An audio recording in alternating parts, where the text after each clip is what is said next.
I travel over 100,000 miles a year in my job. I travel domestically and abroad. And one thing you learn with that experience is you have to be prepared when you have type 1 diabetes. You have to sort of think forward a little bit and decide what would be problems you may have. For example, you might not always get to food when you need to have it, or you might not be able to take insulin conveniently when they're serving food. So you have to think those things through a little bit. There's a few things you need to prepare if you're going to travel if you have type 1 diabetes. First, you need your insulin, and you need to have backup for your insulin. You need enough insulin to carry you not only for the trip, but in case there's an unanticipated delay. When I'm traveling, I usually figure how many days I'm going to be gone. I figure out how much insulin I'll need for those days, and then I at least double it, if not triple it. You never know when something's going to happen. The plane doesn't take off, right? If you have type 2 diabetes, the same rule applies to you. You need to take your oral medications to control your diabetes, not only for the time you're going to be gone, but have backup in case you don't get home on time.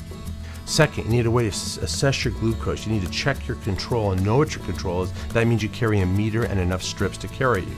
Third, you need a way to correct a hypoglycemic reaction, a low blood sugar. That could either be a form of rapid acting carbohydrate or something to eat, but make sure you have it. Fourth, you need to have a form of identification. In case you get into trouble where you can't help yourself, you need the help of somebody else, and they need to know that you have diabetes.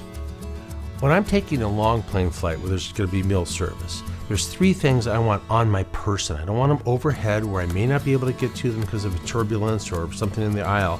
I don't want them under the plane. I want my glucose tabs with me in case I get low. I want my insulin with me so I can take it for the meal. And I want to have a meter with me so I can adjust and determine what dose to take.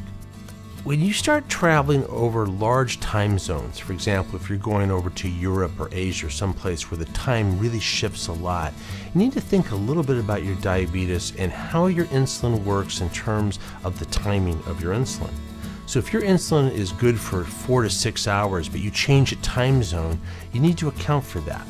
When you're thinking about traveling for pleasure, taking a vacation, sometimes you could really incorporate a lot of things into that vacation that are really good, sound practices for diabetes. You can take vacations that have physical activity built into them. Go to national parks, take hikes, go out into the wilderness a little bit and use your feet, not a bad idea. Sometimes you can go to places where there's pools and ocean and the options for swimming or using a bicycle. It's not a bad idea to incorporate good diabetes care into having fun and into vacation.